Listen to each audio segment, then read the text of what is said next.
내 눈 주의 영광을 보래.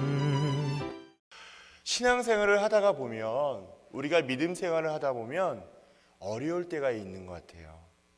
특별히 어떤 문제를 만나거나 고난을 겪는 것은 아닌데 왜 이렇게도 하나님을 믿고 따르는 이 신앙생활이 어렵게 느껴지는지 모르겠습니다. 그래서 때로는 눈물을 흘릴 때도 있고 때로는 마음이 좋지 않아서 가라앉는 경우들을 종종 경험하게 되죠. 본문을 통하여 우리는 어떠한 마음으로 우리의 신앙생활이 힘들다라고 느껴지는지, 또 어떻게 하면 이러한 상황 속에서 우리가 지혜롭게 극복할 수 있는지를 함께 생각하며 은혜 나누기를 원합니다. 첫 번째는 작은 믿음이라도 능력이 있습니다. 작은 믿음이라도 능력이 있습니다. 그 말씀의 구원이 1절에서 6절에 해당되고 있습니다.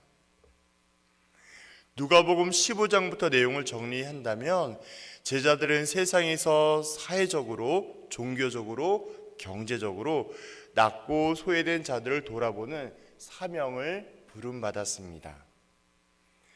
이것은 절대적인 중요성을 가지고 있는 것으로서 작은 자리를 실족하게 만드는 것은 반역한 죄에 해당되기 때문에 연자맷돌을 목에 걸고 바다에 빠져 사형에 처할 만한 아주 중요한 범죄라고 할 수 있겠죠. 그렇기 때문에 범죄한 자에게 경고하더라도 회개할 때 용서하여 주고, 그것이 반복된다 하더라도 그것을 이해하고 또한 끊임없이 지혜로운 권면을 해 주어야 합니다. 특별히 오늘 본문에서 나오고 있지는 않지만 이러한 상황 속에서 우리의 신앙생활을 잠깐 고민하게 볼 때에 신방을 하다 보면 그런 이야기를 종종 들어요. 어떤 이야기냐면, 목사님 제가 다 좋은데 너무 더럽습니다. 그래서 집사님 뭐가 이렇게 더러우세요? 라고 여쭤보면 제가 좀 술을 조금 합니다. 제가 담배를 조금 합니다. 뭐 이런 이야기를 하는 경우를 종종 만납니다. 그래서 제가 말씀을 드려요. 집사님 뭐 이렇게 그런 부분들도 있을 수 있겠지만 사회생활과 직장생활하다 보면 그럴 수 있지만 술과 담배 자체가 어떠한 구원에 대한 직접적인 이유 혹은 뭐 그런 부분은 아니겠지만, 중요한 사실은 그런 행동과 행위를 통하여 남에게 실족하게 만들거나 자기가 거룩한 성전임에도 불구하고 여전히 그런 부분들이 해악으로 느껴진다면 반드시 끊으셔야 합니다라고 권면드린 적이 있습니다. 그래서 우리가 이런 부분들을 놓고 볼 때에 우리는 끊임없이 기억해야 합니다. 나의 신앙생활과 나의 언어와 행동으로 인해서 나를 비롯하여 남에게 또 어떠한 부분과 영향력이 되고 있는지를 생각해 보면 좋겠습니다. 제자들은 이러한 가르침을 듣고 믿음을 더하소서라는 반응을 보입니다. 그 말씀이 5절에 나와 있어요. 사도들이 주께 여짜오되 우리에게 믿음을 더하소서 하니. 여기에 나와 있는 말씀처럼 제자들은 이러한 반응은 약자들을 배려하고 무한적인 용서함이 얼마나 어려운지 알고 있기 때문에 예수님께 향하여 우리에게 믿음을 주세요, 아니 더 큰 믿음을 주세요. 그래서 이렇게 어렵고 힘든 신앙생활과 이렇게 어려운 길을 걸어갈 때에 우리가 이 길을 넉넉히 이겨갈 수 있도록 주님 더 큰 믿음을 주세요라고 간구하는 거예요. 그런데 우리 예수님의 반응은 그런 제자들의 간구함과 조금 다른 반응을 보이죠. 예수님께서는 겨자씨만한 작은 믿음이라 할지라도 진정한 능력이 발휘할 수 있음을 교훈하고 있습니다. 아무리 작아도 그것이 분명한 믿음이라면 우리 모두는 진실로 형제와 자매를 용납할 수 있어요. 받아들일 수 있고요, 용서할 수 있습니다. 그래서 예수님은 끊임없이 이야기합니다. 우리의 신앙생활이 어렵고 힘들고 무너지는 것이 아니라 작은 믿음이 내게 있다 할지라도 주님을 신뢰하고 나아간다라면 그 믿음이 크고 작음의 문제가 아니라 진실한 믿음일 때에 그 진실한 믿음으로 어려움을 이길 수 있음을 교훈하고 있는 거예요. 이렇게 우리는 작은 믿음이다 할지라도, 내게 느껴지는 믿음의 자체가 작은 믿음이다라고 여긴다 할지라도 그 믿음이 참 믿음이라면 예수님께서 성령님을 통해 우리에게 이길 수 있도록 도와주십니다. 두 번째는 신앙생활이 힘든 이유가 있습니다. 그것이 7절에서 10절에 등장하게 되는데요. 예수님은 제자들의 믿음을 무너뜨린 가장 큰 적이 바로 보상심리라고 이야기합니다. 종은 아무리 수고하며 일해도 할 일을 했을 뿐이라고 고백합니다.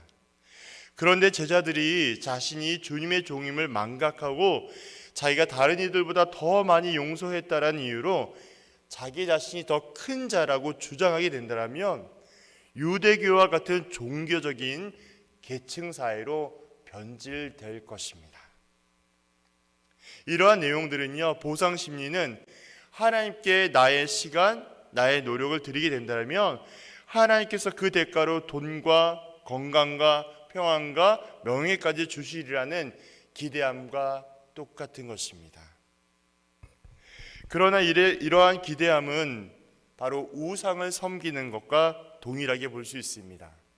다른 표현으로 한다면 이러한 기대함은 무속신앙에서나 볼 수 있는 모습과 똑같습니다. 왜 그럴까요? 한 가지만 말씀을 드린다면 우리의 신앙의 시간과 연차가 길어진다 할지라도 매 순간마다 나의 생각과 나의 마음처럼 모든 일들이 풀려지거나 잘 되는 것이 아니라는 거예요.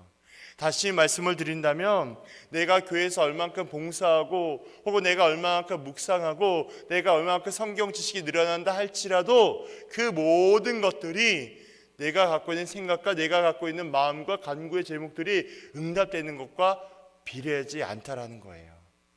혹여라도 그런 마음과 심정으로 내가 주님 앞에 나아가거나 내 모든 신앙생활의 행위가 거기에 만약에 연결되어 있다고 생각하신다면 우리는 크고 작은 유혹과 문제를 만나게 될 때 처참하게 무너집니다.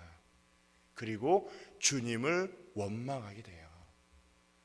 왜냐하면 주님, 내가 이렇게까지 하였고 내가 주님 앞에 이렇게까지 말씀을 묵상하고 연구하였고 주님의 나라와 영광에서 이렇게 헌신하고 봉사하였는데 주님 내게 왜 이렇게 하십니까? 라는 마음의 어려움을 고백하게 됩니다. 그래서 우리는 이러한 방향과 모습과 생각으로 우리의 신앙생활에 있는 것은 아닌지 점검해 볼 필요가 있겠습니다. 그리고 예수님께서는 그 다음에 본문으로 향하여서 결국 신앙생활의 원동력을 제안하고 있습니다. 그 말씀이 11에서 19절에 해당되고 있는 내용입니다. 10명의 나병 환자 이야기가 등장하게 되는데요. 이 10명의 나병 환자의 이야기는 신앙의 동기가 무엇인지 분명하게 제안하고 있습니다. 10명의 나병 환자 모두는 예수님의 능력을 믿었고 믿음으로 부르짖은 사람들입니다. 그 말씀이 12에서 13절에 등장하고 있죠. 소리를 높여 이르되 예수 선생님이여 우리를 불쌍히 여기소서 하거늘. 여기에 나와 있는 말씀처럼 자신의 병과 어려움을 향하여서 간절히 구하는 그들의 모습을 보게 됩니다. 그리고 그들의 믿음은 예수님의 권능으로 나병을 완치하였다라는 열매를 맛보게 되죠. 14절입니다. 보시고 이르시되 가서 제사장들에게 너희 몸을 보이라 하셨더니 그들이 가다가 깨끗함을 받은지라.